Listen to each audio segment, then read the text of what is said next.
All right, welcome back to Blue by the Numbers, presented by Feldman Chevrolet of Highland. Middle of the week here, Brian, and Michigan's coming off a kind of resounding win over Washington. Vibes are better, much better, and it was an Vibes impressive bounce improved. back. We were both. I mean, I was pretty negative. You were trying to be even keeled, but kudos to the staff, the players, everyone associated with the program to come back. And again, I mean, that's a pretty good Washington team. And they basically did the exact same thing that Ohio State did to them. Yeah, they looked. I mean, that game could have been so much worse. I mean, we'll get into it, but I mean, a couple of, not taking advantage of things deep in their end zone, missing not converting on fourth down, missing the field goal, a couple other missed opportunities that could have been a lot worse. Yeah, it was one of those games where, similar to Wisconsin, right? When you look at the drive charts, Michigan moved the ball pretty easily all day, outside of a couple of drives. And what is it with the first drive? Is there something, 2 weeks in a row, 3 and out, obviously turned it around this week a lot better than they did against USC, but it's just, Bryce misses on the first play, and then you go 3 and out. I don't know what's going on with that scripted drive. Well, and 2 weeks in a row where they come out throwing. You know what I mean? Mm-hmm. It's like, what's funny is if it works, right? Everyone's like, hey, they didn't just run in first down, run, pass, But when it doesn't work, it's like, remember who we are. Like, stay ahead of the chain, stay on schedule, and that's not a recipe for a young quarterback to have success. So I would bet a fair amount of money they come out running in East Lansing. It will be interesting.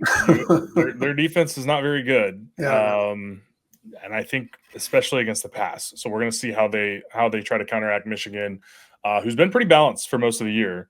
But I think everyone's kind of said this, but I thought this was Bryce Underwood's best game. Easily. The Wisconsin game was really good. I think this was a step above. Just some of the throws he made. And when decisive. Yes. And to that point, when I'm in the stadium, when you're on TV, you may not see some of this. It may cut to replays or show whatever shots of the stadium. But when you're at the stadium, you can just watch. He just looks so in command of the huddle, of the situation. Like, it's hard to believe that this is his 7th game in college. But he's just more, to your point, more decisive, not only in the decision-making during plays, but he just is – he's much quicker – getting guys moved around, letting them know what the play is or the formation is when they're trying to go tempo. And it's just really impressive to see from an 18-year-old quarterback. I mean, we keep talking about his age, but literally, 2 months ago, he was 17.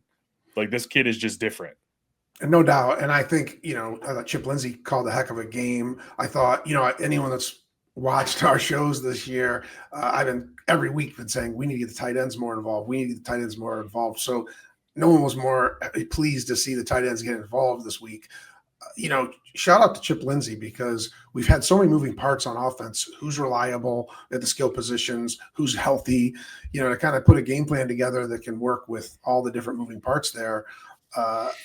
Shout out to him. And I think the growing process isn't just a Bryce Underwood growing process. It's a Chip Lindsey growing process, and the two of them and finding what works with all these new pieces kind of process. And I like what I was seeing last week. You know what I mean? They looked really good, and I thought it was one of the more dynamic play calls. We'll get into it later, but the touchdown to Zach Marshall is one of the cooler designed plays I've seen Michigan run in the last few years. That was such a smart design. If he doesn't hit Marshall, he's got, I don't remember if it was Jasper Parker, I think it was, or Jordan Marshall in the flat. Either one of those was pick your poison. They emptied out that zone, and the safety or linebacker, whoever was left there, had to pick their poison, and he had either one for a touchdown. So it was a really good play design. So I like how that's growing. You know what I mean? And I want to see progression. Like I think the fear with a young quarterback, really with any team, but particularly with a young quarterback with a first-year OC in the program is – that fallback, that slippage of where you kind of take a step back. And I think we're all hoping and seeing that, it moving on an upward trajectory, but that's going to be there till they can string together a few games and look good. Yeah. Well, the tight ends, 8 catches combined, 110 yards. Those are your 3rd and 4th tight ends. Mm-hmm. I mean, Zach Marshall early in the season, you kind of see him get some run and you're just not seeing it. And then he has an explosive day, in particular, he had 5 for 72 and a touchdown. And blocks his ass off. I mean, he does. tries so hard all the time. Like, it's hard. Well, I don't know what his ceiling is, right, compared to some of these other guys, but you just love the motor. You love the effort. I mean, he had a heck of a performance, right? Like, he was one of the best players on the field on Saturday. Yeah, he made some nice plays. And the thing about Zach Marshall that I've noticed since he was a freshman, I've been to a lot of games over the last, handful of years at the Big House, on the road, at Lucas Oil, wherever, been to a playoff game. But when I see Zach Marshall, even as a true freshman on that 2023 team, that's loaded with leaders and upperclassmen. And this is obviously a little bit different because you're not coming over and pumping up the sideline when you're playing the game because you're focusing on some other things. But like, he was just always so engaged. Mm-hmm. He's hyping up the crowd, and I know that's a small thing, but he's just a kid who seems like certainly could have gone to the portal, right? Didn't play his first 2 years behind Marlon Klein, Hogan Hansen. Brady Priestcorn came in as a very highly touted kid in 2024, who's still, I think, probably working through some injury stuff after last year. So he easily could have transferred, but he stuck around. He seems like just a Michigan kind of guy, right? And so I think you see a lot of that on this roster. And the portal is going to get everybody, but I think one thing I'll credit Sharon on in that aspect is just there's been more guys that I've noticed that have stuck around. And that builds culture, and that helps kind of keep it where it was. And I know we questioned that a little bit, or at least I did last week. But credit to Sharon just kind of on a grander scale of last week. Like, I thought the work shirt was a little corny, and it probably was. But you know what? It sent a message to his team, and they fed off of that. And I don't know if they showed it on the TV copy, Brian, but Sharon was fired up, man. I mean, I saw a couple of him in pregame, but even in moments during the game, like, he is. I mean, I was in section 16, which is the southwest corner of the stadium. So I'm still on the TV broadcast side, but I'm a little angled, and I actually love the view. But man, he was down to like the 20-yard line of where I was sitting, like just like on a big third down. And obviously he's an offensive guy, so he doesn't need to be as involved in the defensive side of things. So he's getting the stadium fired up, and just kind of love that bounce back and the emotion in it, following a game where they looked really flat. And I said it, I'm sure other people said it, but a game where you probably needed to bring your own energy, they did exactly that. They were fired up from the get-go, and took a little bit. The Big House was a little sleepy, as I predicted. Key third down in the game. Don't remember when, Brian, but there's people behind me. I'm like standing up, and they're on their phones, and I'm like, dude, like, you have enough time to check your phone. Yeah. In the hour plus of commercial breaks. Let's make some noise here. So, yeah. But it did get a little louder. And I thought, again, the team, I think the crowd fed off the team's energy. So I just think it was really great to see them kind of bounce back. And just back to the field stuff. Man, Bryce made some throws again. He made some big time plays, and I was so impressed again, just the total package. I mean, to come in as a true freshman and really earn the respect of your team and take command of the huddle is difficult. But man, just, we talked to Chad Henne. I didn't talk to Chad Henne, but I was producing the podcast that he joins with Chris Wormley and Jordan Strack, and kind of, he talked about his experience coming in, starting as a true freshman, really just a guy that's willing to compete and just wants to win. And I think Bryce has those same kind of attributes. And I think that definitely helps when you're a younger guy. You're the face of the program right now. I mean, it's just so efficient. 21 of 27, and we know 3 drops. We'll talk about some of the drops, and he had the one tip ball. I mean, 21 of 27. I mean, that's NFL level. And he threw for 8.5 yards a clip. That's not great, but it's nothing to shake your stick at. You know what I mean? And so, and I thought the couple times he decided to run, he was decisive. The one at the goal line that cost us points at the end, wasn't the best decision. I don't know if that was a mix-up and mishandled the ball or something, but I think Jordan Marshall makes it, second 1 instead of second 8. Well, then on the second, I think it was on a first down, because then on the second down, Marshall does go back and get to the line of scrimmage. Right, so it's about 5 yards. So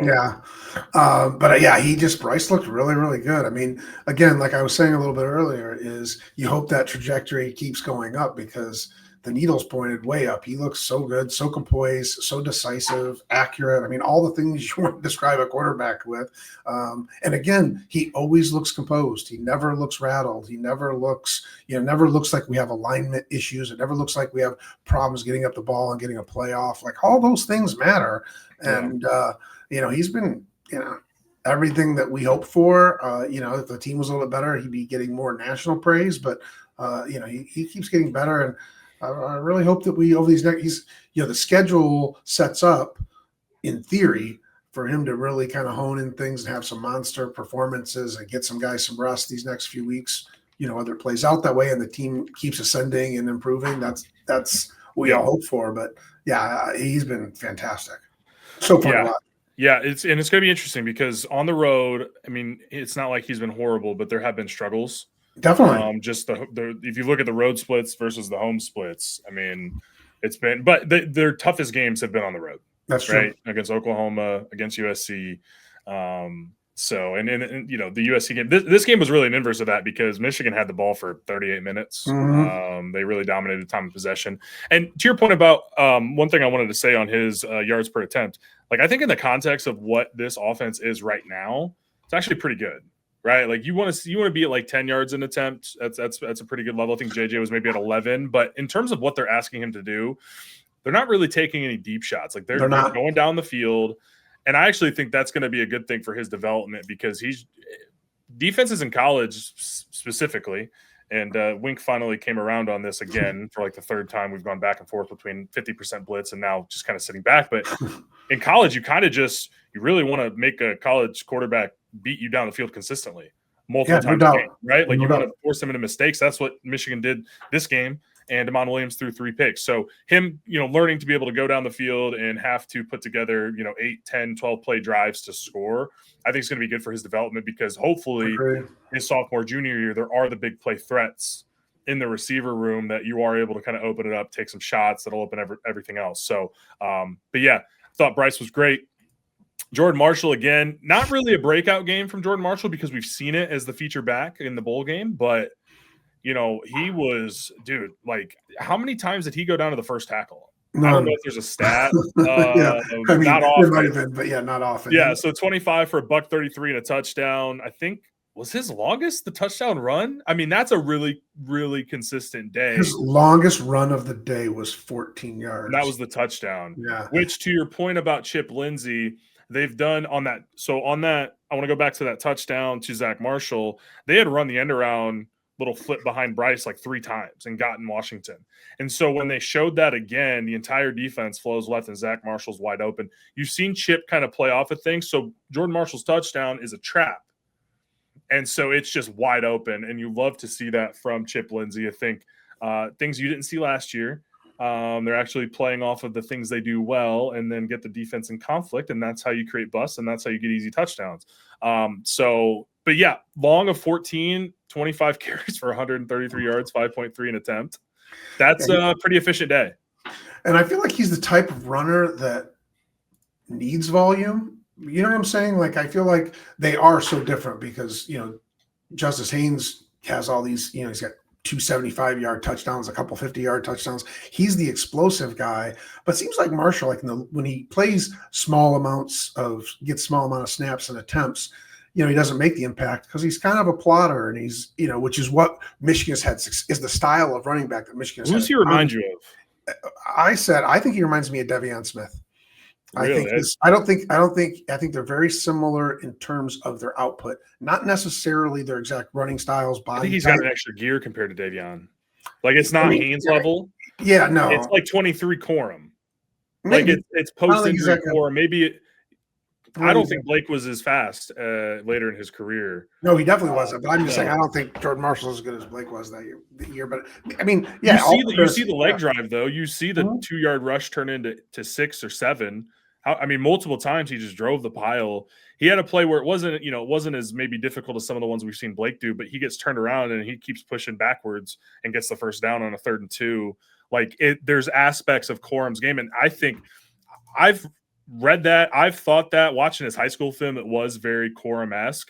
Now he's not Blake Corum. Blake Corum is arguably the greatest running back in the history of Michigan football, but there are some components to his game and just kind of eking out difficult yardage to set you up on, 2nd and 4 instead of 2nd and 7. Like that's a big difference, especially with a freshman quarterback. So his being able to come in and take kind of the load that he did on Saturday was really impressive with Haynes out. And I think that shows a lot too, because Haynes was, he went through warmups, he was dressed, but I think they felt comfortable enough and they'd seen enough from Jordan Marshall. We know what he can do. And he's still going to continue to get better, but I thought it was a great day from him. And man, he got a lot of extra. I don't know if there's any PFF advanced stats of like, I don't know what his yards after contact was, but it's got to be high. No, yeah, he was great. Just think of that game he was great, and I wouldn't want to take him out of the game plan per se, but imagine a few explosives from Justice Haynes in that game plan. And so if he's truly, he's obviously hurt, not truly, but I hope it's not a Will Johnson situation. I've heard people speculate where he was like a game time decision and just never played again. I hope it's not that. I don't think it's that.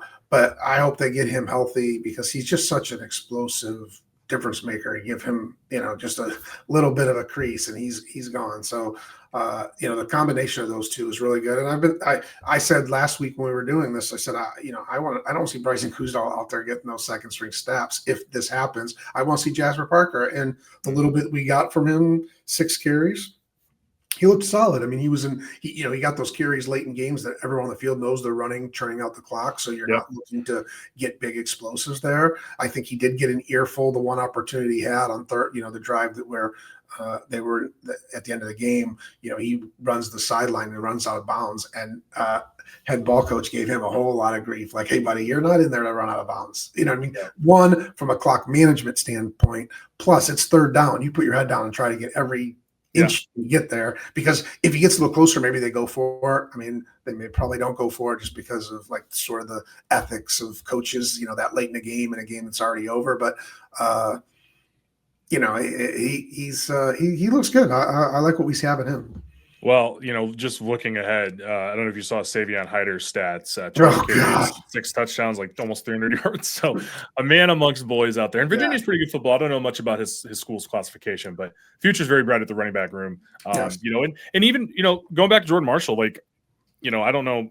Nebraska's rush defense is not very good, but we did see some, a little bit of explosive from him in that game. So we know he's got that in him, right? But he's first and foremost a contact runner and going to pick up tough yardage. So early in the game, Evan Link goes down, who's been your starting left tackle all season, and you hate to see it, but it seems like reports are kind of indicating that he might actually be okay to come back later in the season. It may not be as bad as feared, which would have been an ACL or something similar. But Blake Frazier came in. Now, everyone keeps talking about no allowed pass rushes. He got bowled over on Bryce's scramble, but I thought he held his own. And he's another, this offensive line room, I think Sharon has especially done a great job of rebuilding this room back up. Because, look at the guys they had to throw out there last year. It wasn't great. And look at the young guys this year. So, you got Sprague at right tackle. You got Gornera. Now you got Frazier. And even Link was a third-year guy. So you've got 3 redshirt freshmen with Crippen and El-Hadi. I thought this was a stereotypical boa constrictor game, like Joel Klatt likes to kind of compare Michigan to, and they just leaned on them and leaned on them and leaned on them. And it finally kind of the dam broke, and we're able to get some runs late in the game, and then they were just able to put it away. It really reminded me, and same with the Wisconsin game, but it reminded me of the 2023 Rutgers game where Michigan, I think, had like an 8-minute drive to end the game, up 31-7. So, Michigan at that point, was a little bit better in terms of finishing drives with J.J. McCarthy at quarterback, but just similar where they kind of leaned on him. I thought the offensive line did a great job. When Bryce did have pressure, he's starting to feel a little bit better. He can get out and move and look to run or throw. But I thought the O-line held up great, even with the injury. Yeah, I thought that, well said. I think there's so much youth on that offensive line. And, I look at, finishing out this year as strong as we can. But, to the people that the negative Nellies out there, the offensive line is all, we have Crippen and El-Hadi, but, so many young guys. And then we have the 2 5-stars that are kind of waiting in the wings, really good recruiting class coming in. There's a lot of youth there. And then these young receivers, Andrew Marsh is just dynamic. I mean, that one-handed catch and he just seems really reliable and a big play guy. And the more that they get comfortable there, I mean, that just adds an element to this defense or this offense rather that is really exciting. Yeah. I think yeah. We're not even seeing Babalola, and I think there's probably a lot of people who thought he might have been the starter just flat out. He was the starter. He was the starter. He was battling. I don't think he hadn't won the job, but he was battling. I think he would have been the starter at this point, at least. You have Ty Haywood, you have Strayhorn, who's going to be a center, and Guarnera is going to be the center of the future. So Strayhorn, as he develops, might be able to play guard. Guarnera at guard, Yeah, absolutely, depending on what happens, next year. But to your point, this team, it's very young. Defensively, it's a little bit more veteran, and they're going to lose some guys. But like when you look at the offensive line, this is where you set yourself up because you have a redshirt sophomore in Evan Link, who I think if they have the tackles can play guard and be a mauler. Like, what's the one thing Evan Link is like not just above average, but really good at is the run game. I think he could be a guard potentially. He's a little taller, but could maybe. I think his pad level when he's run blocking is really, really good. Let's talk about that for 1 second because I hear so many people say that, and like to me, help me understand this better because to me, when I hear that, I think it's just because they're a bunch of big guys moving from guard to tackle and vice versa. It's not always the easiest thing. No, it's not. A guy that's I'm not pushing back. I'm asking the question is how does a guy that's played tackle pretty much his whole career at Michigan move to guard and people think, you just said it, that think like, oh yeah, he'd be a great guard. Why is that? I think, you may not be able to pull him as much, right? But I think the idea is that you want someone who, and the pass pro has been awful this year, but it's not like he's an elite pass pro guy. I think if you had Babalola and Sprague there, I think Link might be one of your best guys to get on the field just because I think he excels more in the run game. But yeah, to your point, part of the athleticism is not just pass blocking, but also being able to pull, and they like to pull their guards a lot. So I just, you got to think there's a way to get them on the field and get your best five out there, whether that's next year or whatever. But Keegan and Zinter were both monsters, like in terms of size. Those guys were both built like tackles, but they're also super athletic. Right. But I'm just saying, like it used to be your tackles were your 6'3", 6'4", and up guys, and your guards were the 6 foot 6'1" guys were more athletic and nimble. Now, Zinter, and, Keegan were big guys, and I think you're seeing a shift to that as these kids get more and more athletic. But it's an interesting notion to me that you can just slide him over. Yeah, it's not as easy as College Football 26 makes it out to be on the video game, but I do think that there's something to like, your guards don't have to be as good at pass pro because they're protected on both sides, right? And so that's kind of the one negative with Evan Link, especially last year. It's gotten better this year, but I think Babalola was upside as a pass pro. Future first round pick written all over him, right? So he comes back healthy. Like, Link could again, and Link's a third-year guy, so offensive lineman. So my point is, there's just so much potential with his offensive line, and then you have maybe coming out of the season, you're like, all right, we got 3 or 4 guys slotted in, and maybe we want to go get one in the portal. We can spend a little bit more, right? Now center I think is going to be locked up unless they go find a Olu or a Nugent that's laying out there in the portal going into 2026. But then you just have a little bit more flexibility with how you decide to spend. So I think offensive line is the one position group where you can't just go full portal, but you can plug a guy in, So I just think they're setting themselves up for a lot of success moving forward, just because of how they've recruited and developed that position over the last year and a half since Sharon took over. Well, and the fact that I think they went to the portal and got Brady Norton and Lawrence Hatter, veteran guys have played a lot of snaps. I think it says a lot. On both sides. I think it says a lot about the development of the young guys, because I think as a program builder, you'd much rather have these freshman and sophomore eligibility guys playing than, I think Norton's only his junior, so he had 2 years. He has 2 years left. But still, the idea of these higher ceiling guys coming in and winning the job Well, you still got a Phobie, right? Like you've got a lot of guys now. We'll see what happens after the season, but future's bright at that position. We kind of touched on the tight ends. We've talked a little bit about Andrew Marsh. He had another great game. Donovan McCulley played well. I mean, I think Bryce completed a pass to 7 different players. I think Mhm. 6 players had at least 2 or more receptions, and a few guys had at least 3 or more. So Marshall and Marsh had 5 catches apiece, so they were spreading the wealth a little bit. And yeah, man, I thought it was a good game from them. There was a couple drops. The obvious one. Do we? It's so frustrating because, in that situation, I screamed so loud when he dropped that pass 4th down. It was, such a good play. When he works, though, he just seems like a perfect guy for Chip Lindsey's offense. Like, he had some really nice plays that people, when you're frustrated with a guy, you're like, I didn't see that. That didn't happen.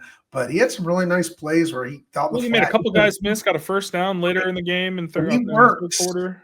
But like, man, we need, for a young for anybody that, you don't put the label of working with a young quarterback. Yeah. You need to be reliable. You're a Yes. Power 5 wide receiver in a school like Michigan. You can't be dropping passes routinely. But I do like. I think I can see why the staff sticks with him. He is dynamic. You can't take that away. You can see that. He does have that ball. different element, and we have all these big bodies. I mean, Marsh is a good size. McCauley's really good. That guy's so reliable. I mean, he's so solid. And, he looked really good on the reverse. Like, he's dynamic and versatile. Channing Goodwin hasn't turned out to be what we wanted. Jamar Browder is getting some looks, but not really getting in there. I think we're going to see, with Tonelli being so sure-handed. I mean, he looks like a. He didn't have the drop. He did, but he also made a really nice catch too. Yes, he did. That was a great throw. Yep. And so, very good throw. I mean, just we have those big bodies out there. I think we can do some really great things, particularly in the scheme that Chip's calling. He's calling these quick hitters, and so you have these big 6'4", 6'5" guys running down the seam. That's a pretty good recipe to keep. Yeah, and those aren't easy throws. And I mean, I know the one to Tonelli, he got away from his body a little bit and had to go up and get it. But to your point, you are on scholarship and you are paid money through NIL to catch the ball. Yep. That's what I mean, I heard it again. I was at the game, but I heard it again, talking about how hard Bryce throws the ball. I didn't think the one to Samaj was throwing that hard at all. And then I saw some catches from Zach Marshall where Bryce fired that thing in there. But you want your quarterback to get the ball out. Arm strength is a plus. You go to the NFL, yes, they can layer the ball. And Bryce has shown that he can layer the ball as well. But it feels like the announcers are just like, oh, he's just throwing it 100 miles an hour. I don't see that because how hard he can rip that ball. Oh, yeah. So, I mean, you've seen some of the throws where he has to where he gets outside the pocket a little bit and he's got to just fire it from his arm, like no real rotation because he's on the run. You see how hard he can throw that. He's not putting everything on it. And you go to the NFL, guess what? If in those situations when you need to get the ball out and you're in tight windows, that thing is fired in there. Oh yeah. Like you watch any good NFL quarterback, they're firing that sucker in there. And it's funny. You see his receivers because he does throw some in there so fast, and these guys catch it. You can tell they're used to working with him because he just throws missiles that we haven't seen from many quarterbacks. And these guys, most of the guys, make these catches, and you think, man, that was a good catch just by the velocity of the ball coming at him. So it was, it's. I mean, arm talent. Like I said, yeah, the arm talent. Going back to Bryce, I think the arm talent is something I've never seen in Michigan. We can get away from. I'll talk about other positions. We swear our way back to Bryce, which is like, well, he's kind of he's the cornerstone of the offense, right? Like he is what makes it all go. And the kid is tough too. I don't know if we talked about it when he rolled his ankle up at USC. I'm panicking. I'm like, here we go. And I don't think you noticed that he was banged up. I mean, the kid is a gamer. Yeah. Just again, so impressive. So all around pretty good day from the offense. That fourth quarter, especially, I think it was 110 to -8 in yardage, like 13:30 on time of possession for Michigan. They just did whatever they wanted in the second half, especially once the interception from Cole Sullivan happened. And we'll talk about the defense now, but that was when the floodgates opened a little bit. I mean, it was, they outscored them 17-0 from that point on, but certainly could have been a lot worse. Michigan had a great 4-minute drive at the end of the game to run out the clock when they're running.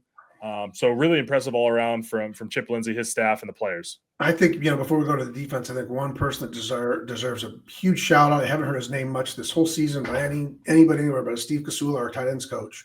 I mean, we've had so many injuries at that position, so many different, we've played different tight ends, and they've all looked really solid.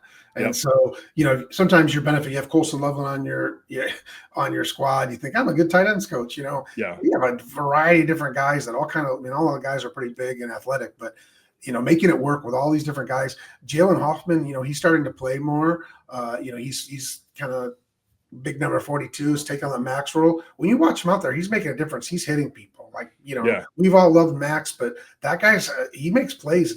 He gets out to that second level and just never stops. Zach Marshall, they showed a couple of those clips of him blocking 15 yards down the field. I mean, they're not just making an impact in the passing game; they're making a big impact in the running game too. So shout out to Coach Kasula. He's doing a really good job recruiting really well. Yes, we are lucky to have him. You think there's any tight ends out there that decommitted from Michigan last year and decided to go to a program that no longer has a head coach that are regretting that decision? Particularly the injuries we had that would have got a lot of different snaps. Maybe their dad was meddling a little bit. Would have but Kasula's done a great job on the trail. Because a lot of it, tight ends coach, you're working on blocking. You're as a tight end, you're kind of split between working with the tight ends coach and the offensive line, but then running routes with the receivers coach. So shout out to Ron Bellamy. I know Michigan fans have been extremely harsh, but I think he's recruited really well the last couple of years. And now you're going to see how good of a recruiter he can be, because it's like, hey, we are doing what we said we're going to do. So in the portal, I think they're probably done in high school recruiting for this class, but in the portal, I think that's going to make his pitch a little bit easier. Like, hey, we got this kid, Bryce Underwood, if you've heard of him, and he can throw the football, and you just got to catch the ball and make plays. So that would be interesting. But yeah, shout out to Ron Bellamy. I know Eric Soup Campbell as well is on the staff and helping with the receivers. So just the development from Marsh from week 1, where he's not looking for a ball on a play that's designed for him, to now making these one-handed catches, and he's getting upfield after catching the ball, even if he's the screen or whatever. Like, he's just looks more comfortable and has become I think him and McCauley are 1A 1B at this point. I think McCauley's probably a better contested catch guy, but Marsh has really proven himself as a guy that can be a go-to receiver. So I completely agree. I think the more comfort they get, I think they're 1A 1B. I agree.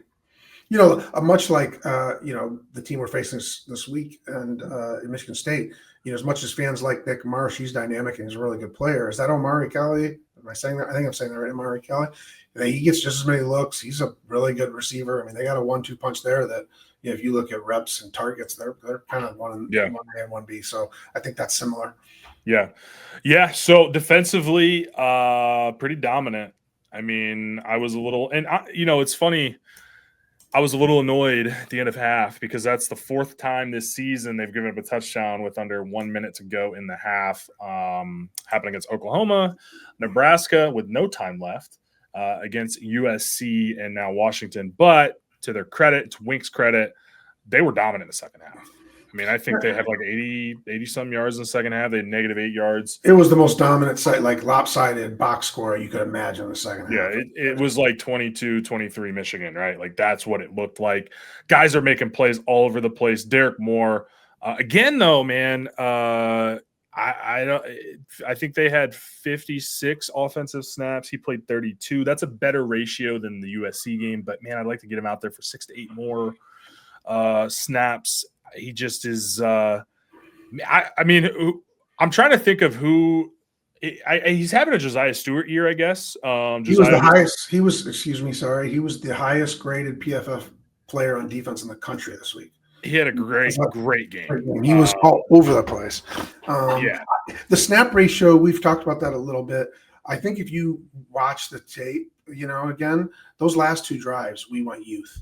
So it was all Dominic Marshall, it was all Dominic Nichols, Nate Marshall on the back end. I mean, some of those plays, it was Jordan Young, Dotson, Jacob Oden. It was like we just went everybody young, and you're like, man, you're kind of rolling the dice there. But up 24, what was it? 20? It was 24-7 at that point with 4 minutes left. I'm totally fine with that, right? Like, get him out of the game, get Bryce out, like get everybody out at that point, right? You're up that much. Make them drive 75 yards in 4 minutes and try to burn some clock off. I mean, if you win 24-14, then who cares? So I'm definitely on board with it there. But yeah, I mean, in these crucial moments, like, I want Derek Moore, Jayshon Barham, TJ Guy. Like, I want them on the field. But I will say Cam Brand, I thought flashed. Should have had a sack. Don't try to throw a mobile quarterback to the ground. That's never really going to end up well for you. But I thought that was one of his better games in a Michigan uniform. Barham is like a enigma. he, when you watch it closely, he was a step away at least 4 times and probably 5 or 6, but like, this close to just crushing Williams. And so, I think he's going to get a couple hits on Childs this week that are going to be severe.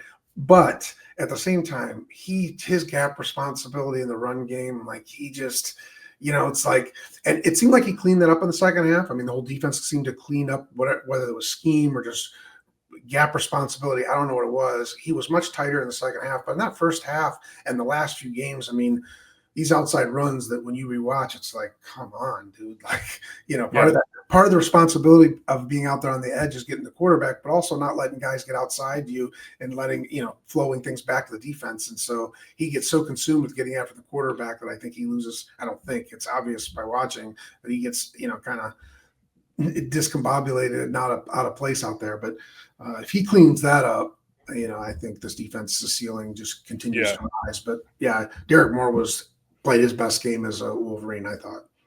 Yeah, he was dominant. Trying to block him with the tight end. I think, and it sounds like that tight end's okay. That got hurt early in the game. That wasn't like moving. That was a really scary moment. That was scary. And Quentin Moore, I think he's and so I did look it up and I was checking. I'm like, is he okay? And he's got feeling, move all of his extremities. So wishing for a speedy recovery there. I don't know what happened on that punt, but I was when I was looking at some of the Washington stuff, he's typically the guy that would be in there at tight end because he's a bigger body that would try to block a defensive end. I don't know how much of a difference it would have made, but I could tell you the tight end they had out there trying to block Derek Moore on a 4th and 3 with the game on the line is absolutely. If I was a Washington fan, I would be beside myself. Some of those schemes that we would be losing our mind about, right? Yeah, it's one thing to chip a tight end. We see that a lot to Aiden Hutchinson in the NFL, but to just go straight up one-on-one, and he just blows by him, gets the forced fumble, 2-sack day for him with a forced fumble. Very, very dominant from Demo, which is great to see. We know he's one of the leaders, captain on the team.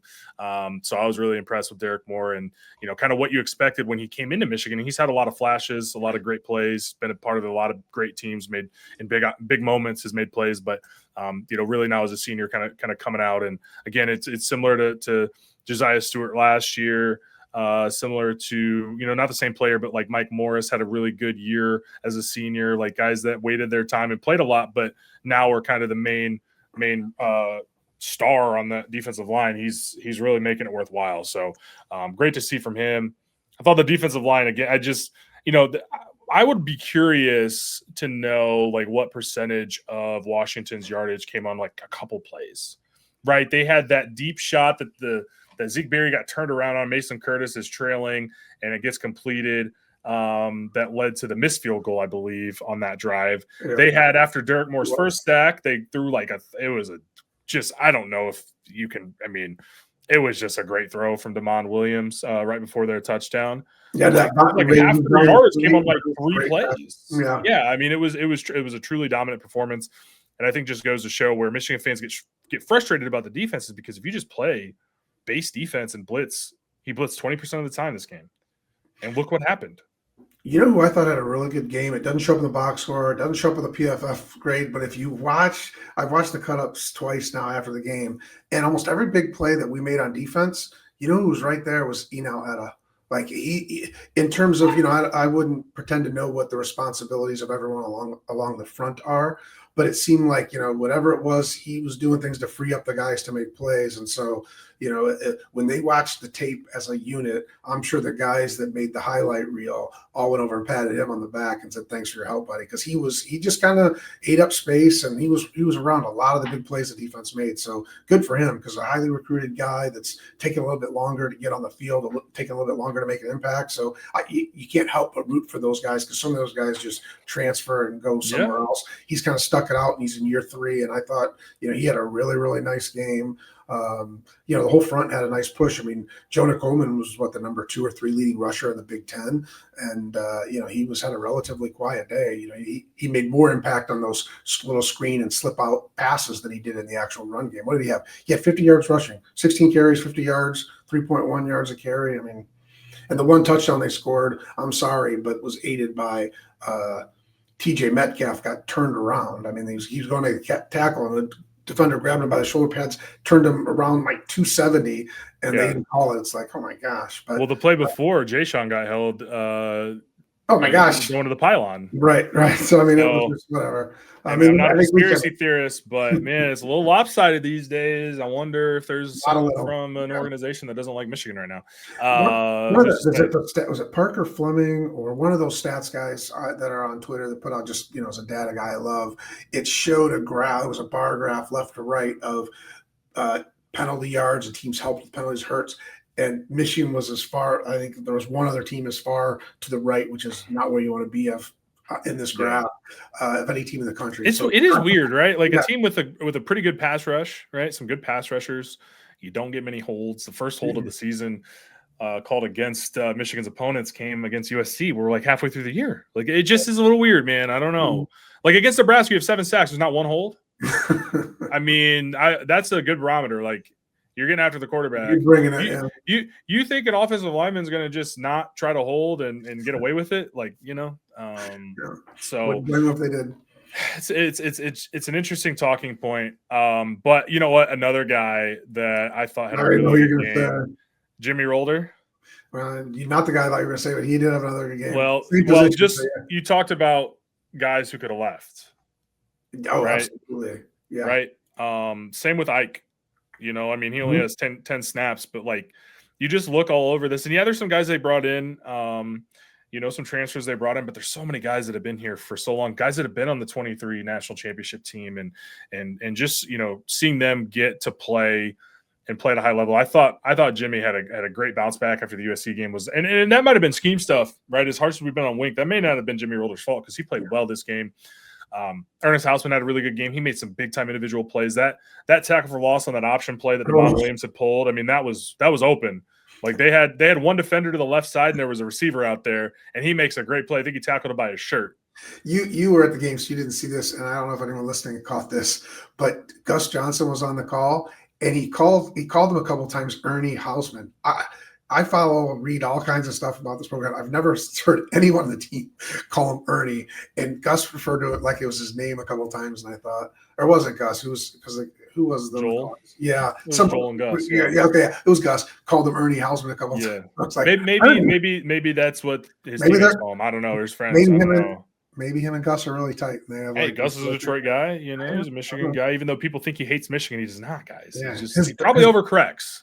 His dog's name is Bo after Bo Schembechler. Yeah, so, he does not hate Michigan. Yeah, I don't know how people. I will say though, just on an off subject here. Last year, the Ohio State game, when he lost his voice on Jack Sawyer's interception. One, it was annoying because it happened against my team, and I was like, that should have been a touchdown. I had no problem with that. I love. But it was just so over the top. I was like, all right, Gus, that's a bit much, like losing your voice. But I love Gus Johnson and all the things he brings to a broadcast. I haven't listened to him this year. We don't have any road games that he's been on. I've been to every home game this year. So, but yeah, Cole Sullivan, by the way.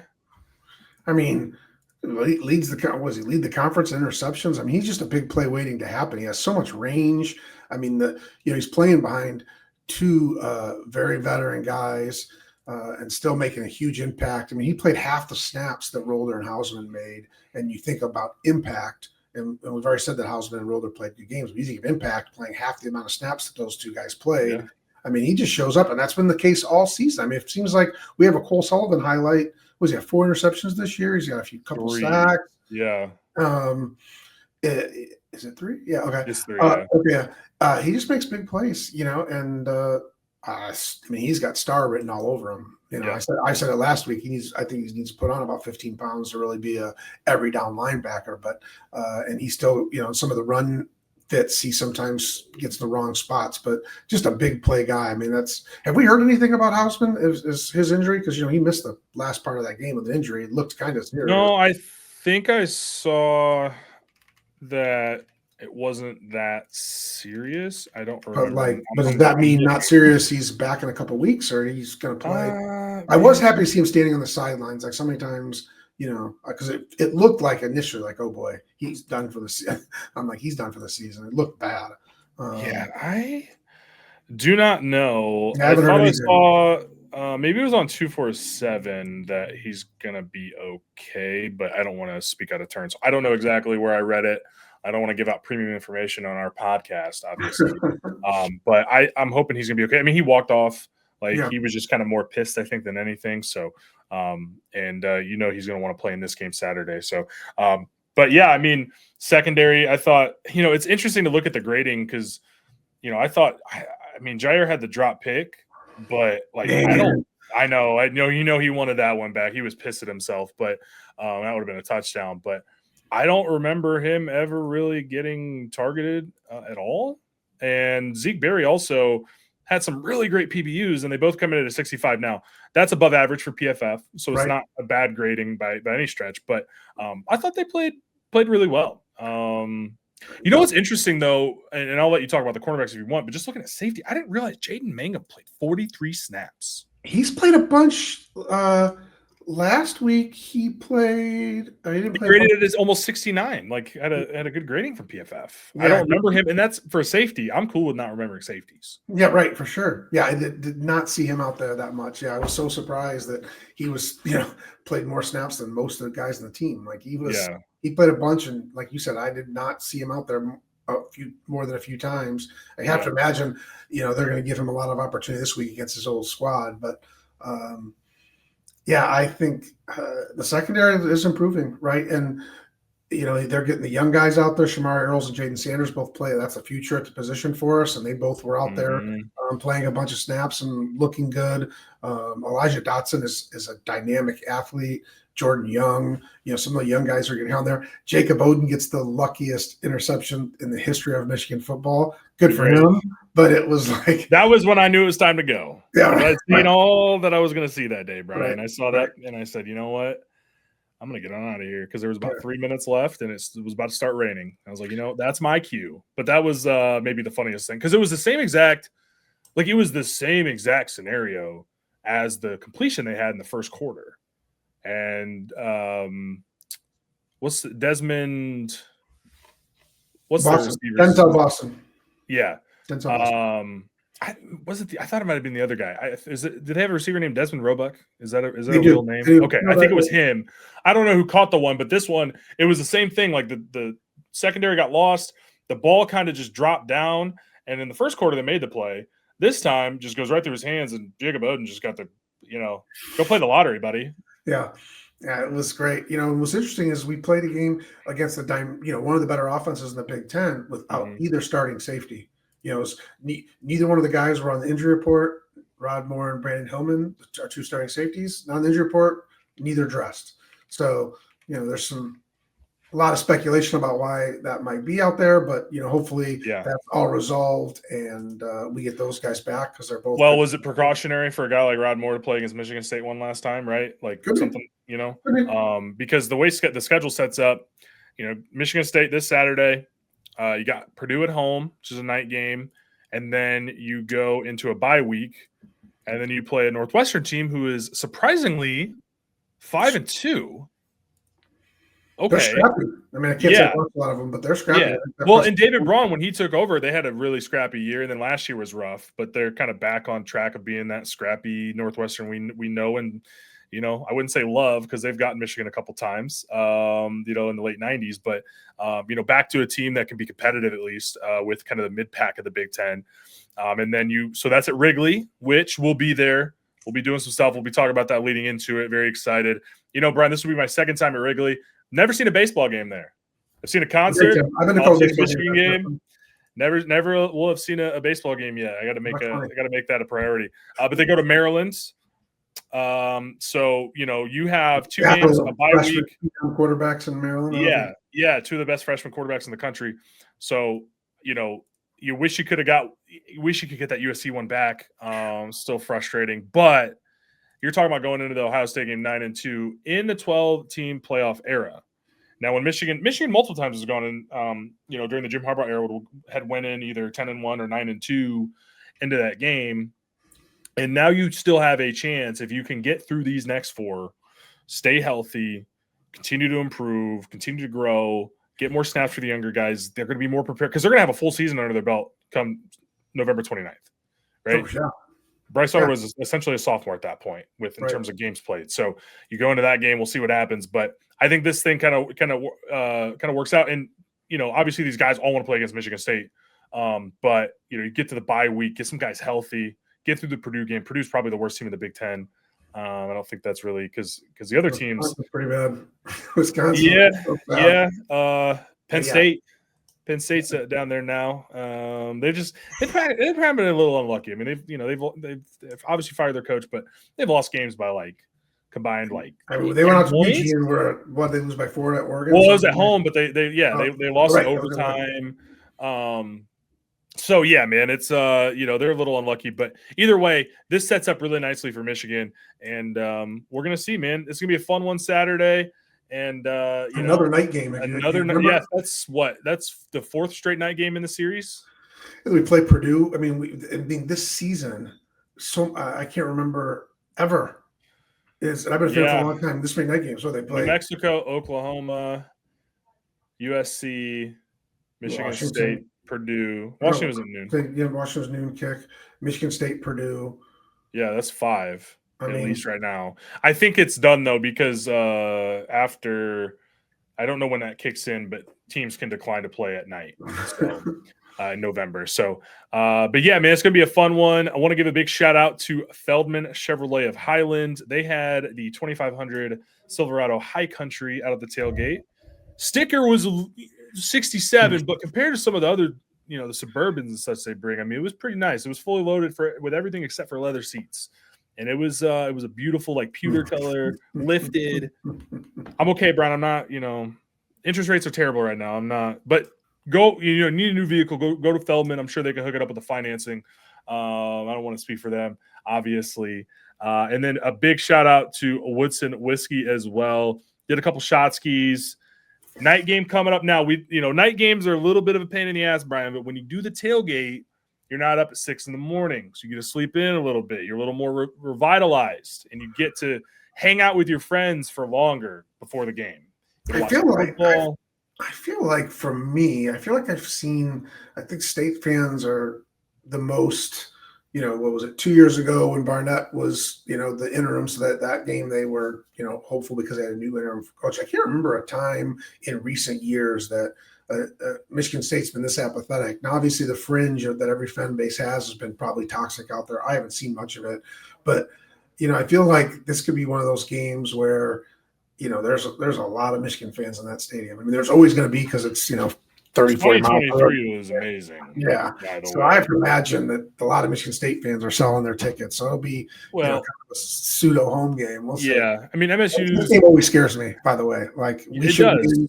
We should. If I had to pick, I would pick them winning by 2.5, 3 touchdowns. But just history tells me this rivalry stuff. Particularly the freshman quarterback probably knows.